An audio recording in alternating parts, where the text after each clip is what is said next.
ठीक है राजा राजा ठीक है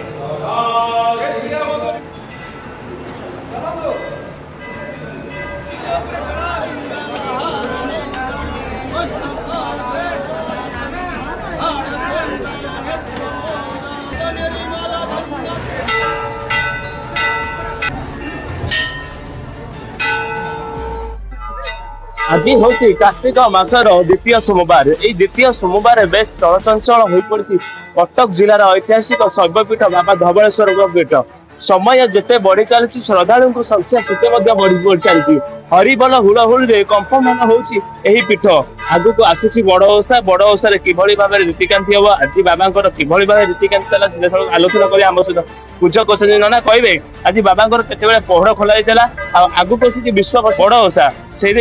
कौन अच्छी जय धवलेश्वर। आज हूँ कार्तिक मासर द्वितीय सोमवार चतुर्दशी अमावास्या तिथि हेतु प्रभु पाखे आज भोर आलती मंगल आलती स्नान स्नान पर प्रभु पाखे स्वतंत्र अखंड ज्योति गोटे लगी सहित स्नान पर प्रभु पाखे स्वतंत्र बेसर आज बड़ सिंगार बेसर प्रभु दर्शन दौरान दर्शन सरला प्रभु पाखे जो बाल भोग पर मंगल आलती खिचड़ी भोग सहित जो श्रद्धालु भक्त आड़ीबंधा दर्शन सहित समस्त व्यवस्था कर एवं संध्या समय पुनरा प्रभु स्नान करा स्नान पर प्रभु संध्या आरती हे रात्र समय दही बाटला भोग लाई करा प्रभु विश्राम दिया सहित नवेम्बर 3 तारिख सोमवार चतुर्थ सोमवार दिन से विश्व प्रसिद्ध बड़ोसा व्रत पालन करा 4 तारिख मंगलवार नवेम्बर मास प्रभु पाखे गजभोग वितरण व्यवस्था करा श्रद्धालु भक्त मान आसवे केमती दर्शन करेंगे पूजा अर्चना करें व्यवस्था कहे दिन पंचुक पड़ुची देखो पंजिका अनुसार पंचुक 4 दिन व्रत पालन करा किंतु धवलेश्वर जेहेतु मुख्य देवता बड़ोसा यात्रा पंचुक 5 दिन व्रत पालन करा निश्चित भाव में जो दिन त्रयोदशी और चतुर्दशी तिथि आम धवलेश्वर पीठ नवेम्बर 3 तारिख दिन धवलेश्वर पीठ में बड़ोसा व्रत पालन करा मंगलवार 4 तारिख दिन गजभोग वितरण व्यवस्था करा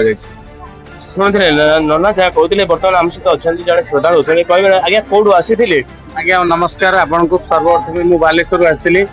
आईटा हूँ पुरातन मंदिर बाबा धवलेश्वर पीठ ये आउन कला गाई को धड़ा ये आप जहाँ मानसिक करेंगे प्रभु पाखे सबू मानसिक पूरण हुए तेणु मु समस्त भक्त को कहबी आसतु धवलेश्वर पीठ कार्तिक मासरे सोमवार आसतु आम को दर्शन करूँ आपड़ समस्त देखिपारे केमी भिड़ लगी रही समस्त आम सका आसी प्रभु को दर्शन कलु भलरे आउ समस्त को आपण माध्यम अनुरोध करी आसतु धवलेश्वर पीठ दर्शन करूँ आपंकर जहाँ आपंकर कामना थाए ये दूर हो जाए जहाँ दुख थाए ये दूर हो तेणु आपण मान विशेष अनुरोध आपण मैंने आसतु शुणुले जड़े श्रद्धा माँ अच्छे कहे आज्ञा कौटू आसी बाबा भरोसा विश्वास अच्छी आम आसी बालेश्वर धड़ा बड़द को कला कला बलद को धड़ा कर कथा आम शुणी से आम धवलेश्वर आसीलु धवलेश्वर पीठ में बहुत भिड़ आम दर्शन कलु आपण मैंने भी आसतु आपंकर मनस्कामना पूर्ण हम आप मानसिक गले सब मनस्कामना आपण पूर्ण हम शुणुले कहीं केते दूर धाई आसती बाबा दर्शन पाई आठगड़ धवलेश्वर पीठ नृसिंह राउत हर्षिका मीडिया।